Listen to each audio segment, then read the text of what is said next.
Cadain scale. For anyone who's not Irish, that means what's the story, I think. I hope it means what's the story. I always say it and then think, oh shit, I hope I'm saying that right. So yeah, listen, welcome back to another episode of the podcast. Today I'm flying solo. I think it's important that I continue to do these solo podcasts along with having amazing guests in as well, because I get a lot of feedback from people saying, you know, I really connected with what you were saying, especially in the solo podcasts. And I've said it on here before and I'll say it again many times. What I'm doing in these podcasts is I'm literally sitting down, I'm chatting about kind of things that happened to me in the past, things that I've learned as I've gone on, and things that I'm currently learning as well, because I think the only way to change and to grow and to evolve is to be aware of the way you act, why you act that way, and then you can change it. A lot of the coaching I do with my clients is just bringing awareness to bad habits, bad patterns, bad routines. And it's only through being aware of what you do can you then go on and change it. So today's podcast is, I think, a really valuable topic. I think you need to realize now that you need to open yourself up to listening and receiving this information. And if you do that, if you genuinely are willing to open up, receive it, listen to it, and then implement the change that I'm asking you to implement, I think you can achieve many, many things in life. Weight loss being one of them. I know I know listeners come in here. Majority of the listeners are here for weight loss. So a lot of this podcast today is going to be focused on weight loss. And then I'm going to chat a little bit deeper at the end with examples of, you know, how this can be applied to, I suppose, just living a happier, more fulfilled life. So with that being said, what I'm chatting to you today about on the podcast is all about expectations. And the reason that your expectations at the moment, they're the things that are actually keeping you stuck. They're the things that are actually preventing you from losing weight, from actually being happy, from spending time with your kids, all of these different things. And that's what I'm going to touch on today. So the first thing I need you to realize is that happiness is when your expectations meet your reality. So in order for you to be happy, your current reality must meet the expectations that you're setting for yourself. And this is important that you realize this, because your happiness depends on whether or not your reality, what you're in right now, meets the expectations that you have or that story that you're telling yourself. And the important word here is you and yourself, because you have set these expectations for yourself. You get to decide what your expectations are. And I think a lot of us forget that because we're so, busy. We're all in the rat race of work, of family, of everything just seems so fast paced at the moment. And I think we fail to just look up or just ask ourselves, is this really what I want from my life? So that's a little bit of the deeper stuff that I'll be touching on at the end of the podcast. But for now, I want to go into this very much in the line of weight loss, because I genuinely think, as I said just a couple of minutes ago, if you are looking to lose weight and if you are really willing to open yourself up to this information, receive it, and then change off the back of it, I think it will help you achieve long-term weight losses, which is what your goal is. Nobody wants to be losing weight to be finding it all again. That is not the goal. So hopefully this will help. So as I said, your expectations are the things that are holding you back. They're the things that are not allowing you to achieve long-term weight loss. Short-term weight loss, yes. You can achieve short-term weight loss pretty easily. But the problem is, majority of the time, as I said, you find all of that weight again. So I want you to think about, how many times have you lost weight only to find it again? I think a lot of us are stuck in these cycles. We lose weight, we find it again. We lose weight, we find it again. We try a new method that's unsustainable. We go to the local slimming club again. And it's just this constant cycle. And this is what I'm trying to do. I'm trying to help you break out of this cycle and achieve long-term weight loss. So I'm going to talk to you about how, I've been rabbiting on the last couple of minutes about how your expectations are holding you back and stuff. So let me explain to you exactly how this is happening and how you can change it. So a lot of the time when people are looking to lose weight, they set their expectations very, very high for weight loss. So let me give you an example. You say to yourself, I want to lose X amount of weight per week, every week. And think about that. Every week. That's the important point here. I don't like the amount of weight is kind of irrelevant. If you're expecting 3-4 pounds a week, well, then you're away with the fairies. But I think it's the concept of you telling yourself that every single week you're going to achieve weight loss. And that just can't happen because this is life. Things pop up, things change, our priorities shift. So by you telling yourself that you're going to achieve weight loss every single week, that's not sustainable. It comes a week where the scales doesn't go down. It either stays the same or it goes up. What do? You press the fuck it button. You catastrophize. You say to yourself, this isn't working. You go on a binge, all out eating fest, whatever. And then this lasts a week, a month, 2 months, and you end up back at square one telling yourself, okay, I have to start this diet again. And you start looking for the next diet, or again, you go back to the slimming club. So the problem here is the expectation that you've told yourself that I'm going to lose weight every single week. Weight loss is not a linear process. And I need you to understand that. If you are expecting it to be linear, and what I mean by linear is your weight goes down every single week, down, down, down, down. If you are expecting this, you're setting yourself up for failure. Because I said, life happens. You have weddings, you have birthdays. It's going to be your birthday. Think about the day you were born. What's your birthday? Mine's the 14th of August. So just remember that for when that rolls around. But every single year on the 14th of August, it's going to be my birthday.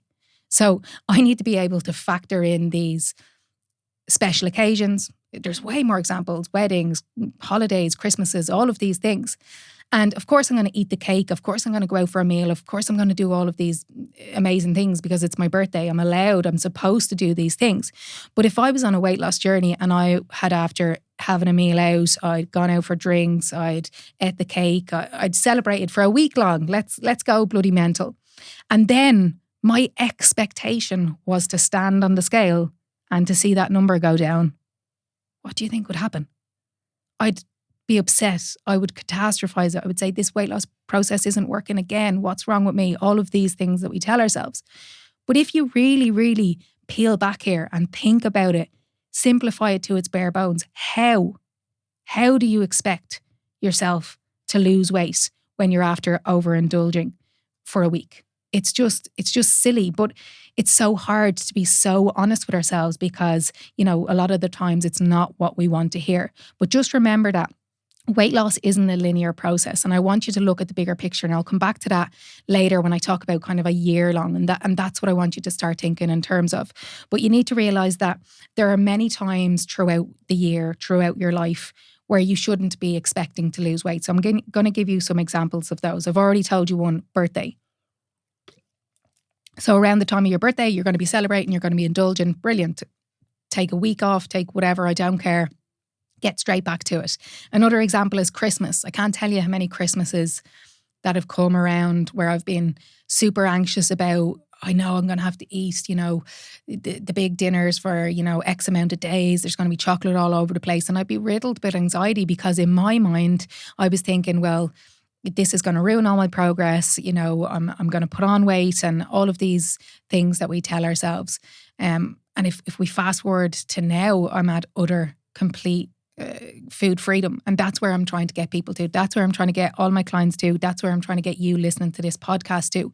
Because it's just no way to live your life, living your life, letting food determine everything, absolutely everything. I used to avoid going out with friends for meals, would say, would you not want to go for a walk or a cup of coffee instead? Because I'd be like, oh, this meal is going to ruin all, like absolute stupid things we tell ourselves. But we're so used to telling ourselves these things that we actually believe them. But it's about bringing new awareness to this and about start to talk to yourself differently, and things will change off the back of it. Other examples of when you shouldn't be expecting yourself to lose weight are holidays, weekends away for anniversaries or whatever, hen nights, stag do's, when you're sick, when you're injured, when you maybe have surgery. The reason I say that is because one of my clients literally a couple of weeks ago was going in for surgery, and I'll tell you later about the conversation we had around that.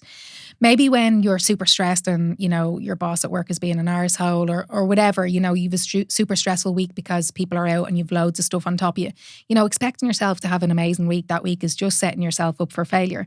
And another time that you can't expect the scale to go down. I think this is very, very important because, if I said to someone, you can't expect the scale to go down if you've been away for a week eating and drinking whatever you want, I think that's pretty self-explanatory. You can get your head around that because that was planned. That holiday was planned. You're looking forward to it, whatever. But another time you can't expect yourself to lose weight is if you just have a shit week. Listen, it's life. Some weeks we're just like, oh, this is just fucking the worst week ever, right? And your actions are off because of it. You're tired, you're stressed, so you don't make the gym, you don't get out for your walk, you end up eating on the go, whatever. That is actually not an issue when it comes to weight loss. It's your decision after that week is over that's the problem. Your decision after that week is over that determines your success or your failure. Do I press the fuck up button, catastrophize and keep going down that road? Or do I say, you know what, bad week, put it in the back of my mind and just get straight back to it? And it's these, things that pop up in our life. As I said, earlier on the start of the podcast, life happens. Things come up that we are expecting, holidays, birthdays, weddings, blah, blah, blah. But other things come up that we're not expecting. And it's the ability to adjust your expectations when those things do happen. And if you think about the bigger picture that I said a minute ago, I always tell clients to look at the bigger picture as a year long. So let's say 365 days. If you take into consideration all of these days that you're quote unquote off plan, so like holidays, birthdays and so on, where you're overindulging, you're not in a deficit, you're not moving as much, you're not doing all the things that you usually do. If you add all of them up, it's max going to be 40, maybe 50 days of the year. So if you think about it, those 40 or 50 days of the year where you're not losing weight, if you compare that to the other 325, 315 days of the year where you're on plan and you are losing weight, well, I think you can do the maths on that one. You're going to be progressing overall. If you're not losing weight for 40 days, but you are losing weight for the other 320 days, you're going to be achieving amazing, incredible results. But what happens is every time the scale stays the same, so you stand on the scale and it stays the same, or it goes up, you press the fuck up button and you say to yourself, this isn't working. And then you go, you eat whatever you want, you drink whatever you want. And it usually, to be honest, ends up in a binge session because as well, on top of, you catastrophizing it and telling yourself that you've ruined everything, on top of that, when people are trying to lose weight, they're usually restricting themselves. So another problem with weight loss is, again, you expect, that word is going to crop up so much in today's episode because that's what it's all about. You expect yourself not to be eating chocolate, pizza, ice, all of the delicious foods that you love. When people start this weight loss journey or try to lose weight for the 100th time, they tell themselves, I'm not allowed chocolate, I'm not allowed crisps, I'm not allowed pizza. And you will never, ever, ever be able to maintain that long term because you need to be able to enjoy life. You need to be able to live a life that you actually enjoy in order for it to be sustainable. And basically that just means in order for you to do it day in, day out. So you're binging, go back to what I was saying, you stepped on the scale went up. Now you're binging because you're saying, oh, well, I fucked it now. My progress is ruined. This isn't working. And one day off plan, so that binge, the day you weigh in, you're binging. One day off plan turns into 2 days, turns into a week, turns into a month, maybe 2 months, until you go back to square one again. And you're back now in this mindset of, I may get back on plan, I may get back to dieting, I may get back losing some sort of weight. And this is a cycle. So think about that. I compared earlier those 40 to 50 days that you're off plan versus the 325 or 350 days you're on plan. And that's how long-term weight loss is achieved. But what you're doing is you're going into those binge cycles because you've told yourself that you fucked everything, it's ruined, it's not working. And you're in that binge cycle for at least 2, 3, 4, weeks. And then you start again. So if you look at it from a year point of view, you're probably, quote unquote, on plan the 50 days and you're off plan the 325 days. And you need to sit down with yourself. And the problem with changing old patterns, old habits, old beliefs is it's uncomfortable to sit down with yourself and be very, very honest with yourself and realize that this is what you have been doing. So if you do sit down and you are honest with yourself, you'll probably realize that this cycle, the binge, the being on a binge for X amount of time to one day wake up and say, okay, I better get back to it on Monday. This cycle that I'm talking about is your life on repeat for the last however amount of years.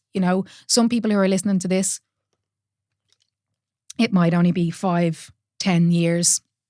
Some people, it could be up to 50, 60 years. I've mentioned this on the podcast before, but I've worked with so many, usually females in their 60s, even 70s.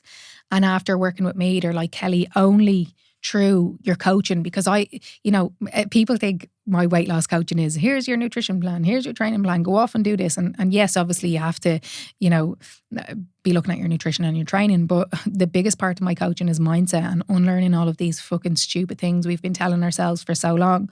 So clients, as I said, in their 60s and 70s usually say to me, Jesus, I've only realised I've been on a binge restrict cycle for the last 50 years of my life. And that can be quite hard. If you're listening to this and you're 30, 40, 50, 60, whatever age you are, and you're sitting down, you're going to be honest with yourself now. And you say to yourself, yeah, fuck it. That's what I have been doing for 20, 30, 40 years. It can be very hard to accept that, because what your mind then does is it goes into the state of, oh, well, I've ruined my life doing this. I wish I realised this when I was 20 or 30.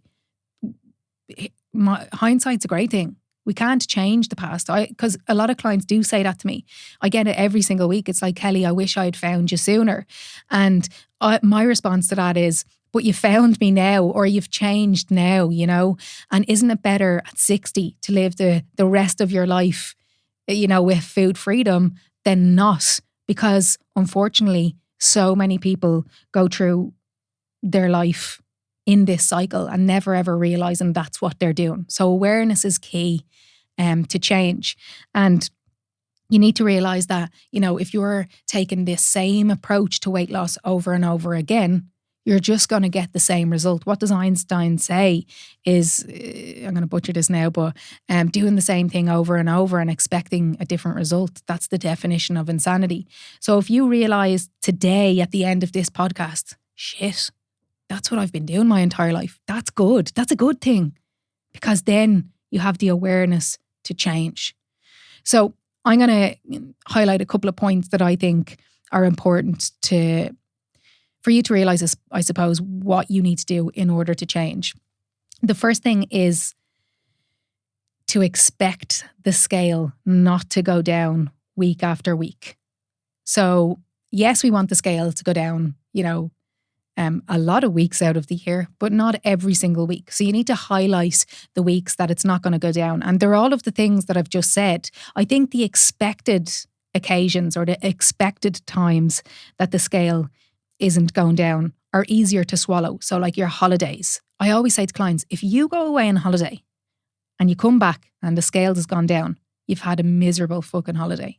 I think that's easy to accept. Holidays, weddings, birthdays, whatever it is, the scale's not going to go down.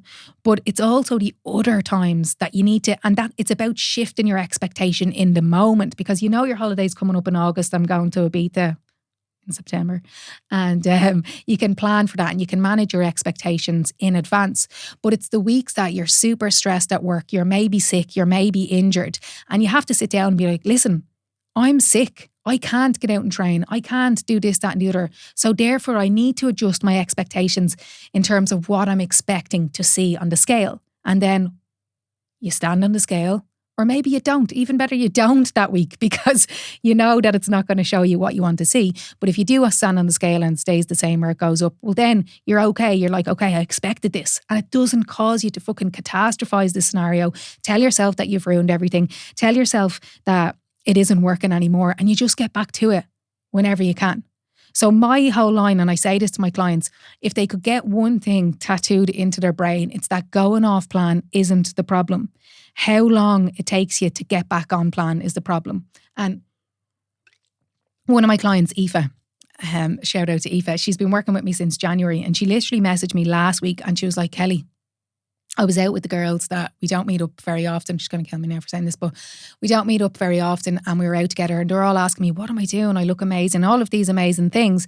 And she said, it's only when I got home and it rolled into Monday morning and I was straight back up, out for my morning walk, doing my workouts, all of these things. She was like, it was like a light bulb moment. And a lot of people have these light bulb moments throughout my coaching, and it's great. That's what I'm trying to do, you know. She's like, it was like a light bulb moment. And I just realised that it's just about getting back to it. That's all. She said, my weight loss progress has been stalled for years and years because I didn't just get straight back to it. And that's it. Going off plan isn't the problem when you're talking about weight loss. It's how long it takes you to get back on plan. Don't let a weekend away with the girls turn into a month down the line and you're like, fuck, I better start back on Monday. That's failure. That's never going to result in long-term weight loss, because if we look at the bigger picture of the year, you're going to be off plan more times than you are on plan. So do the maths, you know.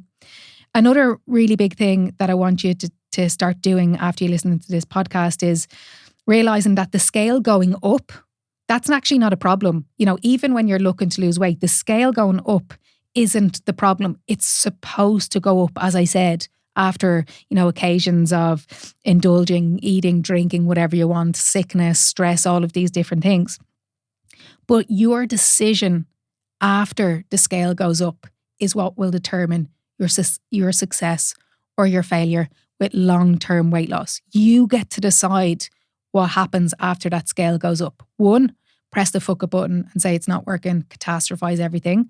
Or 2, get straight back to it. And that's what will determine your success or your failure with long-term weight loss. So that's what I want you to start doing at the end of this podcast. As I said, if you're willing to be like, do you know what? This is what I've been doing my whole life while I've been trying to lose weight. 1, expect the scale isn't going to go down every week. And you can kind of plan the weeks that it's not going to go down, things you know ahead of time. Some weeks you'll have to adjust your expectations in the moment if you're sick or whatever.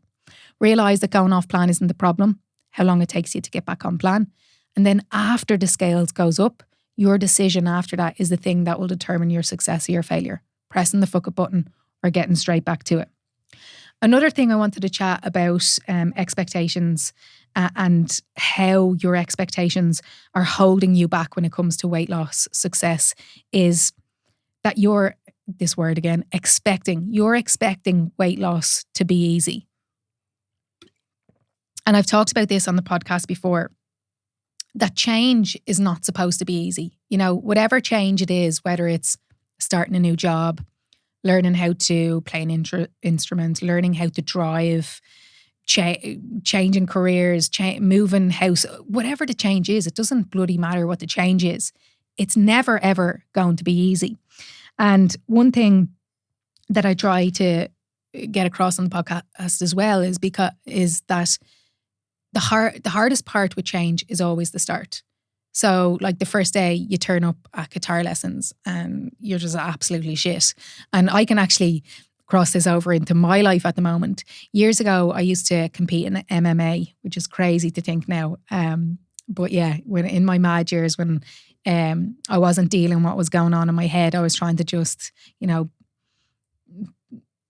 beat people up to try and get rid of all the shit that was going on inside my head. But anyway, I used to compete in MMA, and back then striking was my strong point. I wasn't great at jiu-jitsu, so therefore I didn't really put as much effort into that side of training as I should have.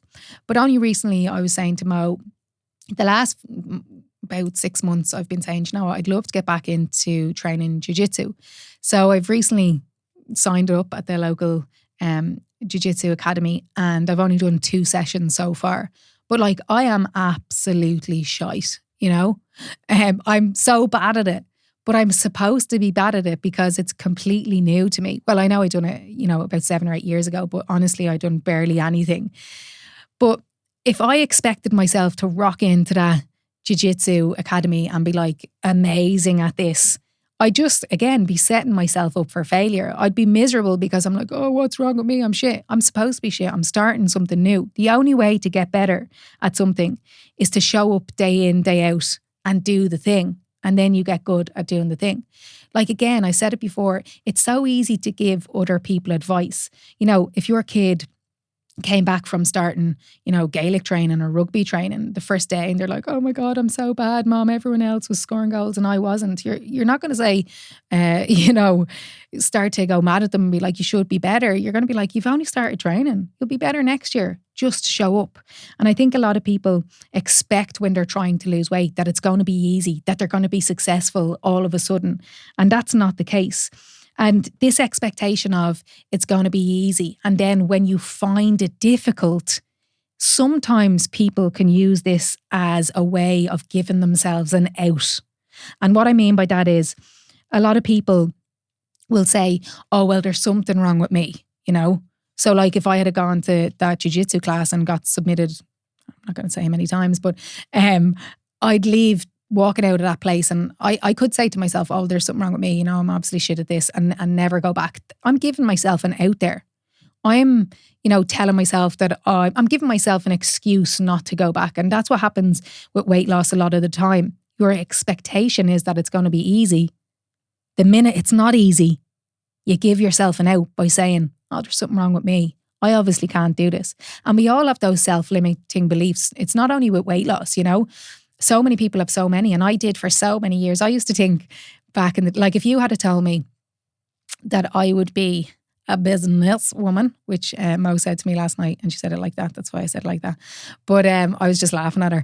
It's just so foreign to me. Like I done business and bloody leaving cert, but I've never done anything after that. Like you all know by now, if you've listened to me for so long, that I'm an absolute nerd at heart. Like I love science. I love the biomechanics of the body. I love maths. I'm really maths and science orientated.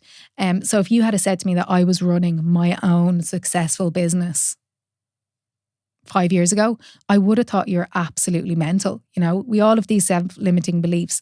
Another thing with me was all those years ago when I was unfit, unhealthy, you know, I was again dealing with shit going on inside of my head. If you had told me that I was this fitness person, I was healthy, I was able to run, you know, marathons, compete in Ironman events, all of these things, again, I would have thought you're absolutely mental. But they are the stories we tell ourselves, are the self-limiting beliefs we place upon ourselves, and they can only be broken by doing the thing that you're telling yourself you can't do. And how do you do that? It's not by extreme acts. It's not by extreme acts.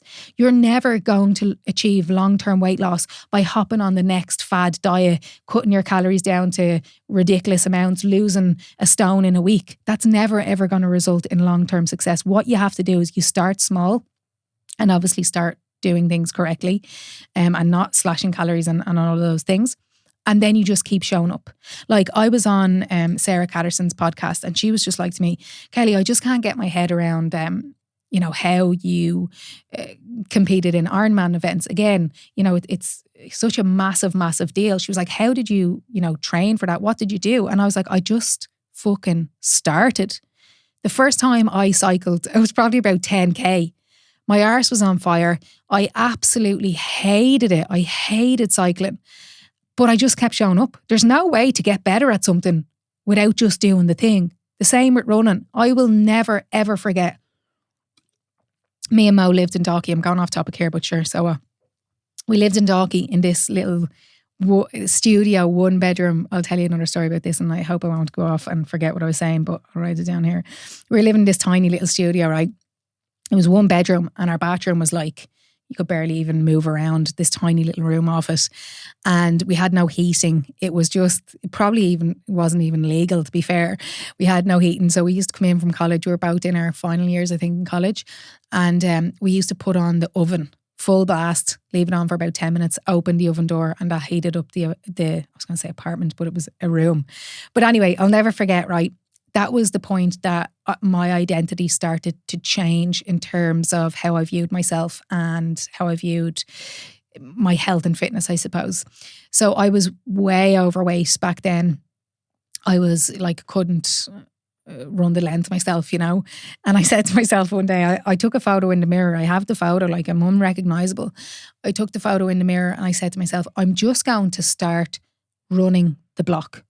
Now, the block, it was about, I'd say, 1.5 kilometres maybe, around through the town, down to the harbour and back around. And like the first day I went out and like I obviously couldn't run without stopping. So I was running as much as I can, stopping, blah, blah, blah. And I just, every day I just showed up and I just done that one lap. And it got to a point where I could run the full lap. And then I pushed on to running a bit further and a bit further. And that was the start of me becoming the fitness person that I am today. I couldn't run back then, but I just started and I never ever stopped. And that's what you have to do with weight loss. Now, you are probably thinking to me there, now you're probably thinking in your head, but I've started so many times and I'm trying so hard and I want this more than anything. But this is what this episode is about. If you want this more than anything, at the end of this episode, realize that you've been doing the wrong thing for so long. And all you've been doing is repeating that pattern over and over and over again. Restriction, binging, restriction, binging. Good, bad, on, off. And if you keep doing that, keep doing it. Not going to affect my life. But if you keep doing that, you're going to keep getting the same result. So you need to adjust your expectations today and realize, okay, I'm going to try be a little bit better and I'm just going to keep showing up. This is the important bit. It's not going to be the result I want each week, but it's not supposed to be the result you want each week. Adjust your expectations. Realize, okay, next week I'm away in Lanzarote. I'm not going to lose weight. So therefore, when you don't lose weight, you don't catastrophize it. You don't say it's not working. You just get straight back to it. One of my clients, she went away for a week, 2 weeks ago. She weighed in after she got back and she was up 5 pounds on the scale. And she was like, now she's been with me a while, so it didn't affect her, but she was like, Jesus, 5 pounds. I said, that's not 5 pounds of body fat. Water retention, all of these different things going on. She weighed in last week and she was down below the weight she was when she went away. Now she had 2 options. She could have said, fuck it, the scales is up 5 pounds. This isn't working anymore. Go back to the previous way she was before she started working with me. Or the second option, get straight back to it. And she did. And now her weight is lower than it was before she went away. But I hope I'm bringing awareness to this. That's probably what you should be. That's probably what you have been doing for X amount of years, trying to lose weight. And the second part of this is stop expecting it to be easy, especially at the start. Now, after listening to this, you're going to go off in your merry way and you're going to think, okay, I'm approaching weight loss different. It's not going to be easy because on the days you feel like shit, you've had a bad week, you know you've overindulged, you step on the scales is up 2 pounds, again, probably not body fat. And that's the moment. That's the moment you need to catch yourself and say, wouldn't it be so much easier to use this as an excuse to go on an olive binge? Yeah, of course it would. But I'm not going to do that.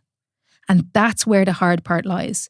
It's choosing the difficult now so that you get the rewards when the time comes. And I chatted about this with my clients on our private podcast recently about an example, because again, when we look at other people, it's so easy to give other people advice. And I was giving them a scenario. I was like, right, let's say you have a kid, right? And the kid comes in from school at 3:00 every single day. And the kid gets a bar of chocolate, right? And this has been going on for 2-3 years, whatever amount of time. Your kid comes in, their little snack after school is your bar of chocolate.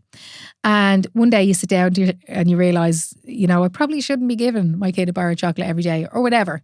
Who cares? Maybe you should, maybe you shouldn't. But you decide that you're not going to do this anymore. So good old Johnny comes back from school, walks in the door, throws his bag on the ground and says, Mom or Dad or whatever, can I have my bar of chocolate now? And you say, no, you're not getting that anymore. What is Johnny's reaction going to be? There's going to be blue murder. He's going to be like, what is going on? Why not? Because he's used to getting this. So why do you think it's going to be any different to you, or any different for you? When clients first start with me, some of them can come back to me and they can say, not a lot of them now actually, but some clients come to me and they say, do you know what, Kellie, in week 1 or week 2, they're like, I'm just craving sugar. Like, I just want sugar. I feel energyless, all of these different things. And not in a bad way, because when clients come to work with me, I get them to fill out an in-depth questionnaire. So I see their patterns, the behaviors that they've been doing day in, day out. So I know their background in detail. So a lot of these clients that are like, I'm just craving sugar, I'll look back on their questionnaire and I'm like, of course you're fucking craving sugar. Because you've been, living off sugary processed food for most of your adult life. How do you think it's going to be easy not giving that to yourself when you've been giving that to yourself for the last 10, 20 years?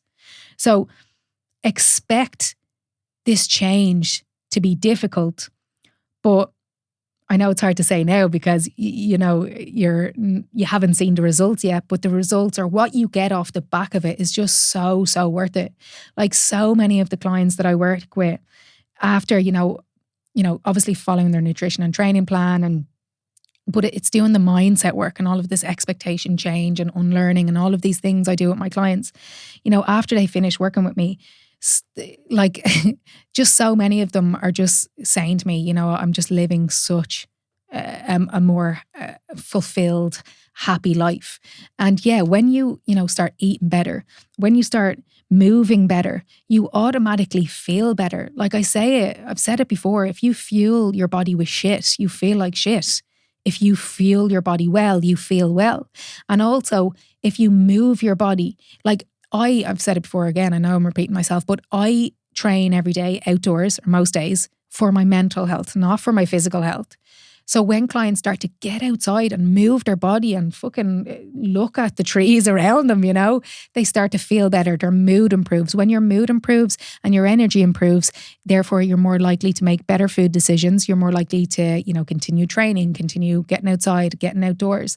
And just the feedback, from clients, this is what I'm trying to tell you. This is what you can achieve. This is what is possible if you start implementing these things that I'm saying to you.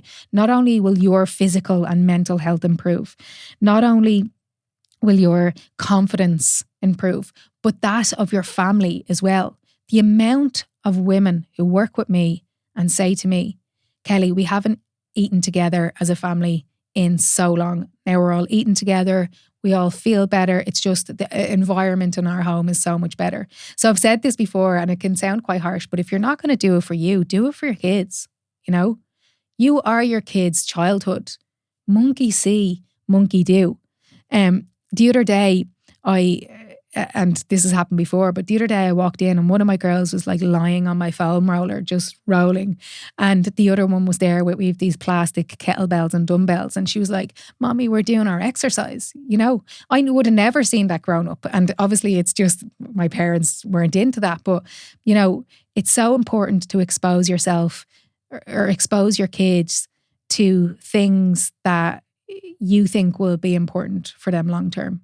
And like there's nobody out there who can say to me that I don't think exercise is important. Obviously it is. Again, not only, it's funny because I made a reel on Instagram recently. Exercise is not the priority when it comes to weight loss. And people prioritizing this is another area that usually leads to failure, but it's all about nutrition and getting on top of that.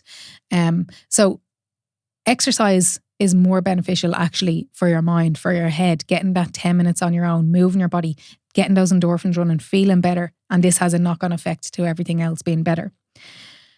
So yeah, I hope all of that makes sense. I hope you're starting to think about this now. This is a long-term change. This isn't another, I'll start drinking those 3 shakes a day for the next 2 weeks and I'll lose the stone. This isn't that. I'm not interested in short-term change in terms of weight loss. I'm not interested in people losing weight to find the weight again and more. The problem is that you usually find more because you've been so restrictive with yourself. And if I can give you one of the best pieces of advice, and you know what? It's funny because this advice actually can be taken into every single area of your life. But let's leave it for weight loss today. And it's that the fast way is the slow way. Because the slow way is the only way. And when I realized that, it just changed the game for me, because when I was struggling with my weight, when I didn't know what to do, I always reached for the new extreme approach that was going to give me extreme results. So yes, I might have got extreme results, but that results in extreme regress.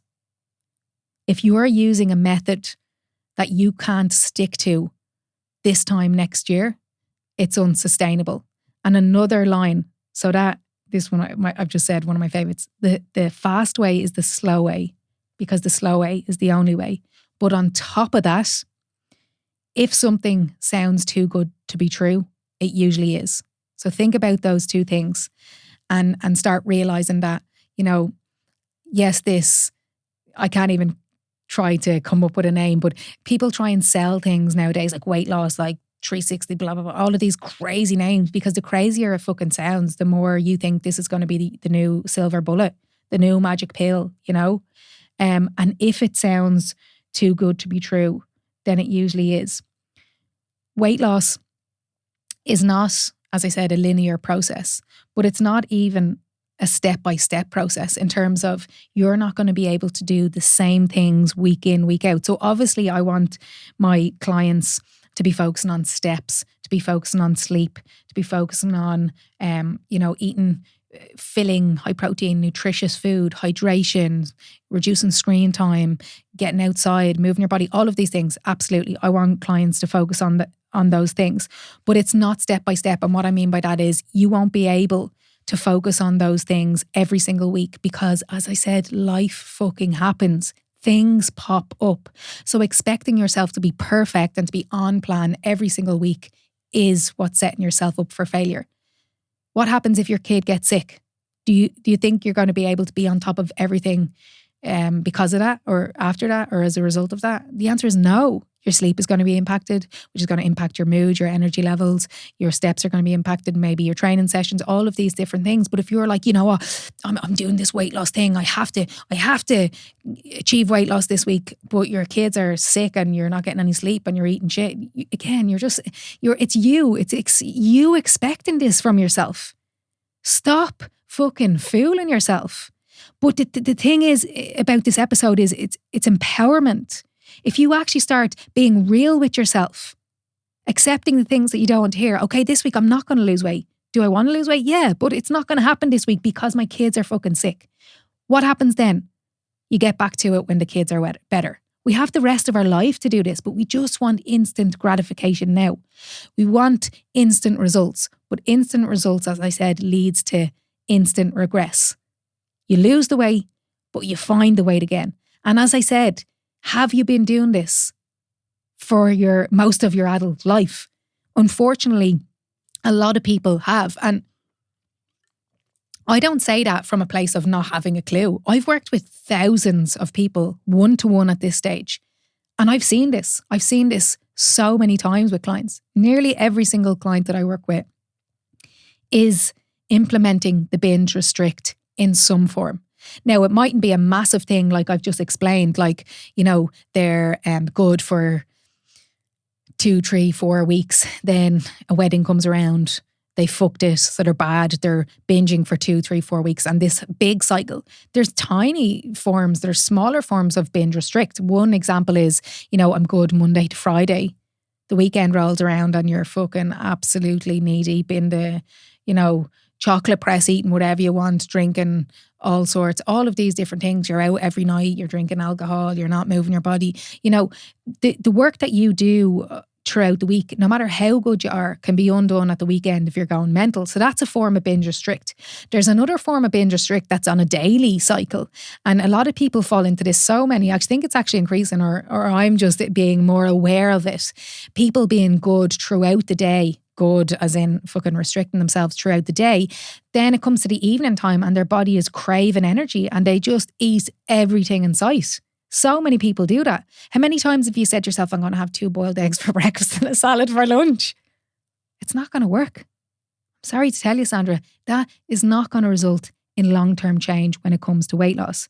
And just to highlight, it's not going to be easy, because what I'm asking you to do from this episode today is to break 10, 20, 30, 40, even 50 years of bad habits, bad patterns, bad routines, bad ways of thinking, all or nothing binge restrict, bad beliefs that you have around nutrition. So it's not going to be easy, But like everything, the more you stick to it, the better you get at it. And this is the key here. This is what I try get my clients to. Your identity changes. Your identity shifts. You form a new identity. Now, you might be like, what is she fucking talking about? Let me give you a really good example of this. And this actually came from a client of mine, because I recently did a private podcast with my clients, and I was talking all about this. This is where the idea of this episode came from. The private podcast was literally all around adjusting your expectations in order for long-term success. And when I asked them for, it's a back and forward, and I asked them for examples of maybe where they've changed their expectations in other areas of their life and how it has led to success.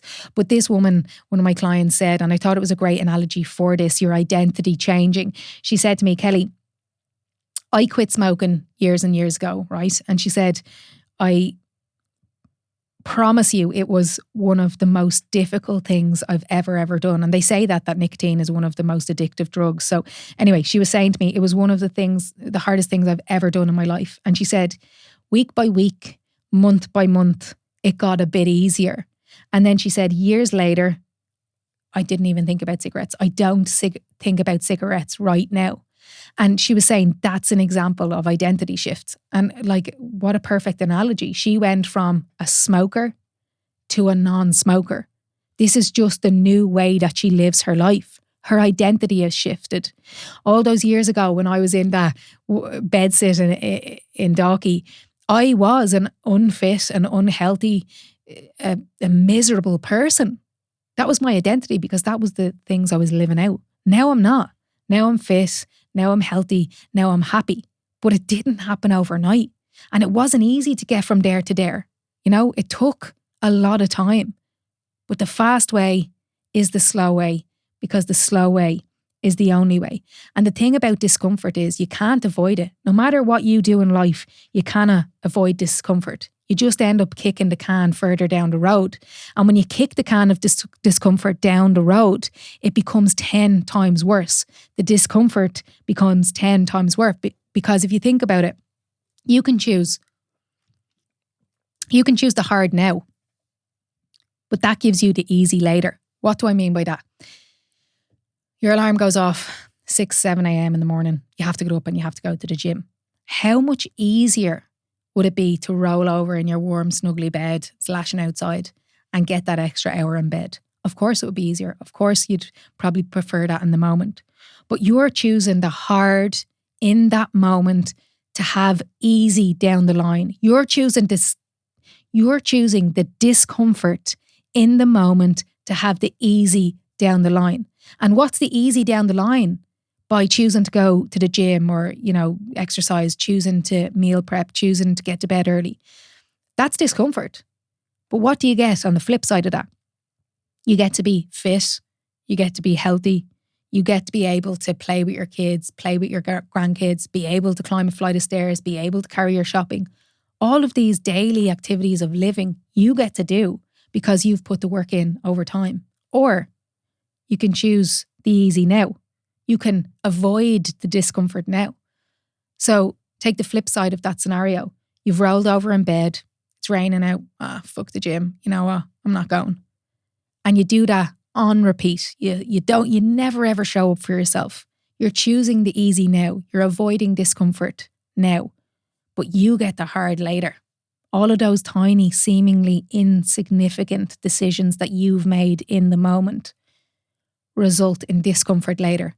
Result in you getting the hard later. And what's the hard later? The hard later is that you're unfit, you're overweight, maybe develop diabetes, difficult walking upstairs, can't play with your kids, can't play with your grandkids. And let's go to the extreme, but, cardiovascular complications, heart attack, whatever. So that's the hard later. And as I've said on this podcast many, many times before, you get to decide. It's only you. When you look in the mirror, the reflection of what you see in the mirror is a result of every single decision that you've made up until that moment. And that's hard to swallow. It's hard to swallow because we're so used to saying, oh, isn't it easy for that one, and blaming other people and blame shift and begrudging. But the hard reality, the harsh truth is that, as I said, when you look in the mirror, the reflection that you see is a result of every single decision that you have made up until that point. And only you can change it. And doing the same thing over and over and expecting a different result is absolutely madness. So after this podcast, let's start. Let's start on a new path. It's not going to be a path to instant success with weight loss, but it is a path that will result in long-term weight loss, and you will get to where you want to be eventually. And you'll be able to love your life on the way. You're not restricting yourself. You're allowed to have your little bit of chocolate. You're allowed to do this. You go to a wedding, you enjoy yourself, and you get straight back to it. And that's how you get there. It all starts with you adjusting your expectations. And this is what this whole podcast is about. Your expectations, the expectations that you place, not anybody else, the expectations that you place on your own head are what's holding you back. Because you expect to lose a stone in a month or whatever. And then when you don't do it, catastrophize, fuck a button, all of these things. So you get to set your expectations. And I'm going to give you a couple of examples of how my clients have changed their expectations on certain things. It's going to be, weight loss or fitness related. And then I'll get into the last kind of deeper thing I want to chat about at the end. But there's 3 examples that I'm going to give to you of recent client, I suppose, events and how they changed their expectations and how they're so much happier now. The scenario didn't change. Their life is the same. All that changed is their expectations, which leads to happiness. Happiness is when your expectations meets reality and you get to decide your expectations. So let me give you an example of a client called Clodagh. She's an absolute legend. She started working with me a good while ago now. But she got into running. She's like, Kellie, I actually enjoy this. So anyway, we built up to a half marathon. And she ran her first half marathon last year. And she thought this was a great thing, right? She said the feeling she got at the end of completing that half marathon, she said, it was funny, we were laughing about it, but she was like, I almost expected people to come up and ask for my autograph. I was on that much of a high. She was like, I was loving my life, right? Happy days. She stuck with the running. She continued to enjoy it and she continued to push. And she ran the last Dublin City Marathon. And this is how your expectations can lead you up to failure and to be unhappy. She said to me that it was coming up to the marathon, a month out or something. And she got COVID and she had COVID for the week. She couldn't train. We all know COVID is a virus that affects our respiratory system. So, she wasn't training. She was feeling like shit. She couldn't get into training, I suppose, after it. Like she didn't have enough time. And she said she went to the starting line of that Dublin City Marathon with the expectations that she was going to hit a certain time. She was like, I had this time in my head. And she was like, even with the best training in the world, and not getting COVID and not being able to train and all of these things, she was like, it would still be a push to hit this mark. So she said she was standing on the line. She was feeling like shit. She probably shouldn't have ran the marathon, but she didn't adjust her expectations. She said, I'm still going to hit this time. And she said every single step of the way was miserable. She didn't hit the time and she was like it just absolutely killed me. And she stopped running for months and months and months as a result of it. And only recently she was chatting to me and she was like, it's so mental how just that expectation changed. And it went from me loving running to me hating running. The scenario didn't change. She was still running, but it's what she was perceiving or how she was looking at running. And I'll finish up the story with a happy note. She is back running. She done the recent ladies mini marathon. She had no time. And she was just doing it for enjoyment. Her kids and her husband were on the sideline cheering her on. And she was just like, I'm back loving running again. I'm not putting myself under pressure. I'm not, it's not all about a time. And I'm being realistic that if I get sick and I can't train, well then I'm either not going to do it or I'm going to, adjust my expectations around the time it's going to take me to run whatever distance. So I just thought that was an amazing example of how you simply adjusting your expectations changes everything. You haven't changed anything about your life. You've just changed the story that you're telling yourself. Another example is one of my clients about 2 weeks ago was going in for surgery. And I'll never forget it. She was having surgery on the Wednesday and she was saying to me, but Kellie, like after surgery, I won't be able to get my steps in and I won't be able to do this, that and the other. And I was just like, stop it. You're having fucking surgery. For you to expect yourself to do all of the things that you've been doing before you had surgery and to still see progress on the scales is just setting yourself up for failure. I said, will you ever go easy on yourself? Adjust your expectations because your priorities have now adjusted. You're trying to recover from surgery. I don't care if you don't get out and get your steps in. You shouldn't. Don't train. What I want you to focus on is recovery. So adequate sleep, good quality sleep, high protein, hydration, rest and recover.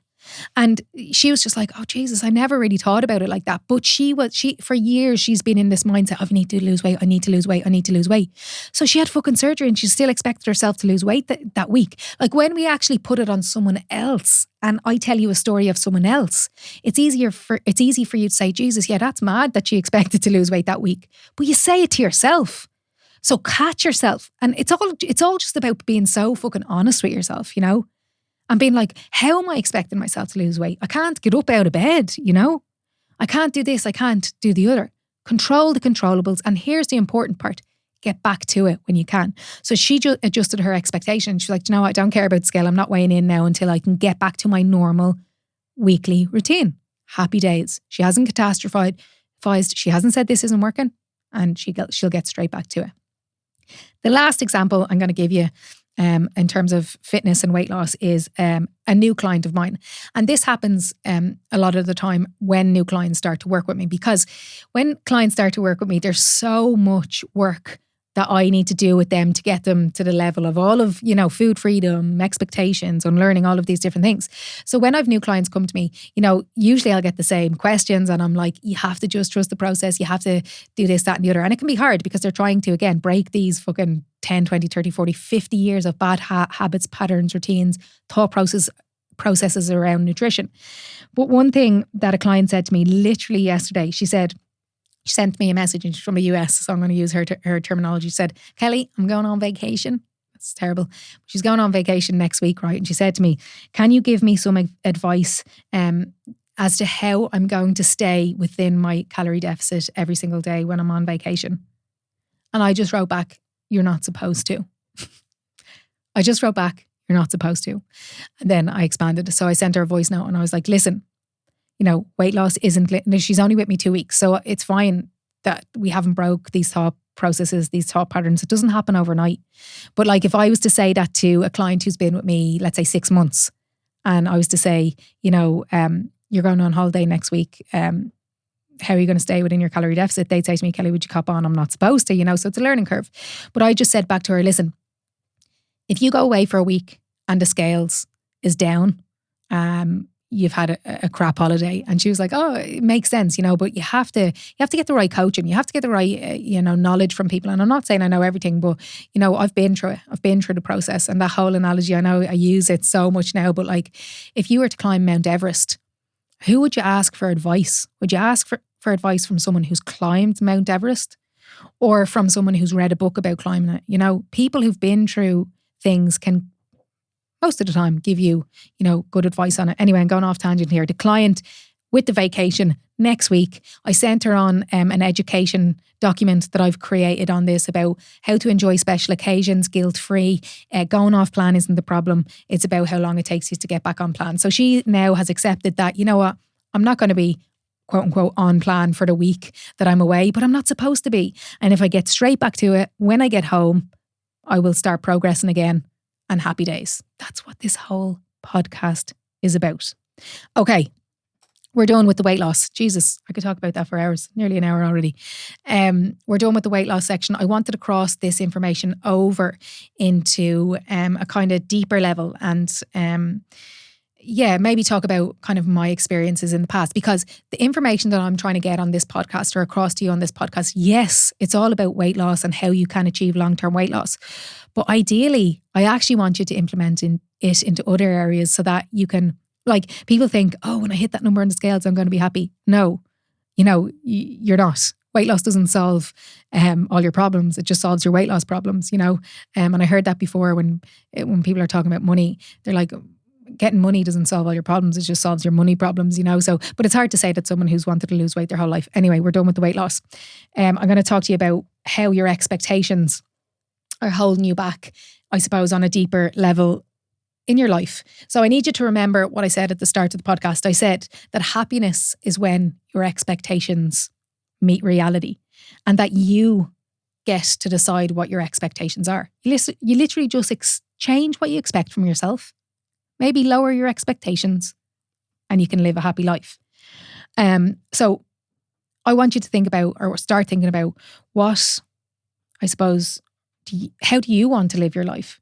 Because I think we're so used to being told by society about how to live our lives and what will make us happy, that we forget that we get to decide. You get to decide how you want to live your life. You get to decide what will make you happy. But we're fed this narrative constantly throughout our life. And listen, I've been there. I've been there before, you know. But I had to ask myself, what do I want? What do I like? And stop asking yourself, what should I want? What should I like? And as I said, I've been there. I've followed the path that society lays out for us. I've ticked all the boxes that society says will make me happy. And guess what? I wasn't, you know? So my path, I suppose, was in school. What are you told? To get good grades. Now listen, I'm not saying don't get good grades. Apply yourself, all this crack, right? But it's not the be all and end all. But I had serious, I put the pressure on myself, but I was a kid, so it's okay. But now you're not a kid, you're an adult. So start working on this. In school, I just strove to get good grades. That's what I was supposed to do. Box ticked. Went to the best college in Ireland. Qualified, got a neuroscience degree, box ticked, was told what to do. Got a job in a school. It's perceived as a good job, box ticked. Progressed in the school, you know, got a full-time steady job role in the school, box ticked. Got more money, you know, we all strive for more money, box ticked. Got married, box ticked, had kids. But before the marriage and the kids, I must go back because this is when I started to do all this work on myself. I had done all of the things that society told me would make me happy. The job, nice place to live, money, car, all of these things. And deep down, I was going to say I was miserable. I wasn't miserable, but I definitely wasn't happy, and I definitely wasn't living the life that I wanted to live and living the life that was true to me. And I was showing up being this person that I thought everybody else wanted me to be, you know? But I never asked myself, what do I want? Throughout that whole process, you know, it was just getting over the next obstacle.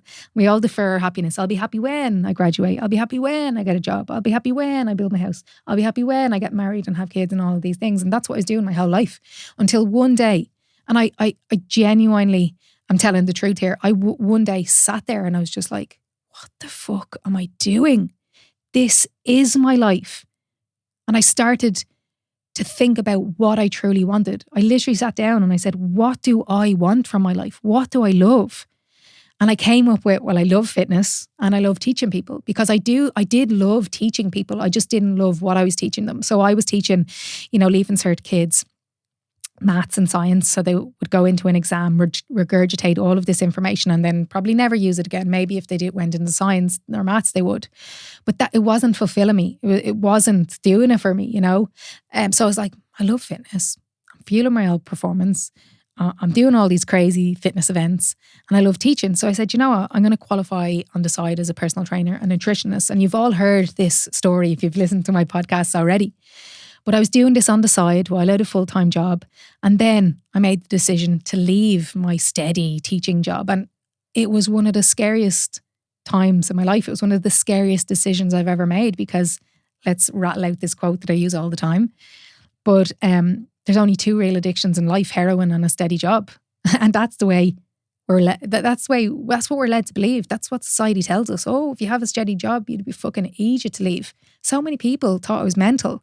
My own family, you know, some of my family thought I was nuts. You know, how many times did I hear, oh, and at least you have something to fall back on? I can't even tell you. I'd be a millionaire if I had a tenner for every time I heard that, because I was leaving this jetty job. I was mad. I was going against the grain. I wasn't doing what society told me to do. I wasn't doing what everyone wanted me to do, or, perceived as success, or, oh, Kelly has made it, or whatever. All these fucking stories that we tell ourselves about what other people think and what we're supposed to do and all of these things. And I remember sitting down and saying to myself, this is so honest. I sat down and I said to myself, I would be happy doing this. So I basically had said, all right, I'm going to try this online coaching thing, right? I the summer finished. I rang up the principal, said, I'm not coming back, Bernie. It was summertime, and I said, I'm going to try this coaching thing. So I was sitting down and I said to myself, I will be happy if this time next year I'm still able to do this coaching thing and I can pay my bills. I didn't care about having extra money or excess money, or, getting the newer car or going on holidays or any of those things. I literally said to myself that I would be happy if I could do this coaching thing and be able to, survive. Now, I'm not saying quit your job. I'm not saying that, okay? Don't call up the boss tomorrow and say, that's it, I'm out of here. I'm not saying that. But what I am saying is start asking yourself, what do I want from life? What do I want to do? Because you're going to wake up one day in retirement having realised, I spent 50 years of my fucking life, 9 to 5, day in, day out, going to a place that made me miserable. And I don't care who you are. There's going to be an alternative job that won't make you as miserable, that you might like, hopefully that you enjoy, but it's about putting your ladder against the right wall. And I started to put my ladder against the right wall. That day, I decided to sign up for that personal training and nutrition course. And fucking rung by little rung, I got there. It took years. It took so much effort. I was working, I said it before, Monday to Friday. And I was in college Saturday and Sunday for a year. I was absolutely exhausted, but I was getting to where I wanted to be. I was climbing up the ladder against the right wall, because I just hope that you do not climb that ladder and it's against the right wall and you get to the top of that ladder and you realise, what the fuck have I done with my life? That's not what I want you to do. That's very deep. Jesus, Kelly, pull it back. But honestly, I'm just trying to get this information across from, yes, a weight loss perspective, but also this shit can be implemented in your life. Your expectations, they're holding you back. Stop thinking that you want the money, the fame, the success. You don't. You probably just want to spend a bit more time with your kids. Change your expectations. My expectations about happiness have changed massively over the last 5 to 10 years. So what I used to think would make me happy was money, a nice car, a bigger house, a steady job, external validation, people to tell me, Kelly, you're doing a good job. Well done. Congratulations. All of these fucking bullshit things, again, that society tell us will make us happy. But now, what actually makes me happy and what I realised makes me happy was to do what I love, my job, flexibility with work, because I get to spend so much time with my girls. It's just the best thing about my life. Spending time with the girls, nature, outdoors. That's literally keeps me sane. Moving my body, and internal validation. And what I mean by internal validation is asking myself, what do I want? I was going to say I'm lucky, and luck is when opportunity meets preparation. But I get to spend my day for the most part as I wish. I'm not on anyone else's schedule. Do I put the work in? Absolutely, I put the fucking work in. Mo says I work too much, but I love what I do. But the freedom to spend my day as I wish is just so... It's just the biggest value that I have. But I had to work to get here. All of those blocks that I've laid got me to this point. And again, I'm not telling you to go and leave your job, but I am asking you to ask yourself, what do you really want? And then start to work towards that. People can't just leave their jobs. I was lucky at the time that I didn't have kids. I had rent. I had all the things that everybody else had. But I made that jump, and I think, would have been a harder decision maybe if I had kids, but I still would have got there just slower. I would have maybe started doing PT on the side of work and then built it up and maybe left then, So there's always an option. But circumstances can make it a bit slower. That doesn't mean don't go for it. This is what this is all about. Live the life you actually want to live. Stop trying to align with expectations that are set for you by other people, that are set for you by society. Very little is needed to live a happy life. And I genuinely believe that. But we're all chasing the wrong things. We're all chasing money, status, success, external validation. If I was to ask you, and I'm going to finish up now very soon, but I want to ask you this question. And yes, you, the person listening to this right now, nobody else, you. If I was to ask you, when are you the happiest in life, or what makes you happiest in life? I think, this is presuming now, but I think people who have kids would say spending time with my kids. If you don't have kids, maybe it's spending time with your family, your parents, your sisters, brothers, whatever, your friends, whatever it is, So if I was to ask you, what makes you the happiest in life? And let's say I'm talking to a mother or father right now. And you say to me, my kids do. Spending time with my kids do.